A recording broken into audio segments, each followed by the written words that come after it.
ನಾನು ಅದನ್ನೇ ಪ್ರಶ್ನೆ ಕೇಳ್ತಾ ಇದ್ದೀನಿ.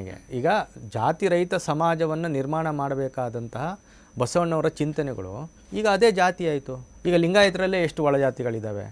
ಅದರಲ್ಲಿ ಈಗ ನಾನು ಮೇಲೂ ನೀನು ಮೇಲೂ ಅಂತ ಹೇಳುವಂಥದ್ದು, ನಮ್ಮ ಸಂಖ್ಯೆ ಜಾಸ್ತಿ ನಿಮ್ಮ ಸಂಖ್ಯೆ ಕಡಿಮೆ ಅಂತ ಹೇಳುವಂಥ, ನಾವು ಶ್ರೇಷ್ಠ ನೀವು ಕನಿಷ್ಠ ಅಂತ ಹೇಳುವಂಥ ವಾದಗಳು ಇನ್ನೂ ಜೀವಂತ ಇದು. ಈಗ ಹಾಗಾದರೆ ಎಲ್ಲಿ ಬಸವಣ್ಣನ ತತ್ವಗಳು ಎಲ್ಲಿ ಅನುಷ್ಠಾನ ಆಗ್ತಾ ಇದೆ ಸಮಾಜದಲ್ಲಿ? ಅಲ್ಲ, ಅವುಗಳ ಅನುಷ್ಠಾನ ಆಗಬೇಕು ಅಂತ ನಾವು ಬಯಸೋರು. ಅದು ಬರೀ ನಮ್ಮಿಂದ ಆಗುತ್ತಂತಲ್ಲ, ಇದೊಂದು ಪುಟ್ಟ ಹೆಜ್ಜೆ. ಇದು ಅದು ಬಹಳ ಅತಿ ಹೆಚ್ಚು ಅಂಧಕಾರ ಇದೆ. ತಮಂದಗನ ಜ್ಯೋತಿ ಕಿರಿದೆನ್ನಬಹುದೇ ಭಾರದಯ್ಯ ಅಂತ ಘನವಾಗಿರುವಂಥ ಅಂಧಕಾರ ಇದೆ.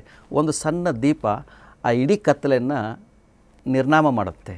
ಹಾಗಾಗಿ ಒಂದೊಂದು ಹಂತವಾಗಿ ಮಾಡುವಂಥದ್ದು ಇದು. ಆಮೇಲೆ ವೈದಿಕ ತತ್ವಗಳನ್ನು ಪ್ರಬಲವಾಗಿ ವಿರೋಧಿಸುವಂತಹ ಲಿಂಗಾಯತರು ಸಹ ಇದ್ದಾರೆ.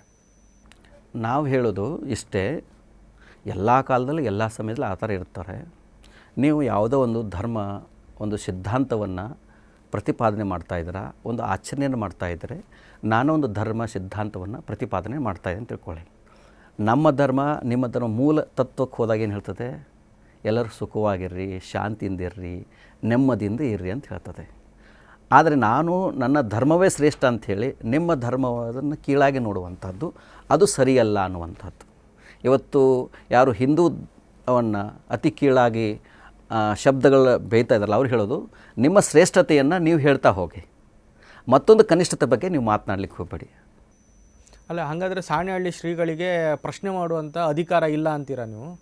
ಅವರು ಪ್ರಶ್ನೆ ಎತ್ತಿರುವಂಥದ್ದು ಕೆಲವು ಅನಿಷ್ಟ ವಿಚಾರಗಳ ಬಗ್ಗೆ, ಅಲ್ಲ, ಇಡೀ ತಾರತಮ್ಯದ ಬಗ್ಗೆ.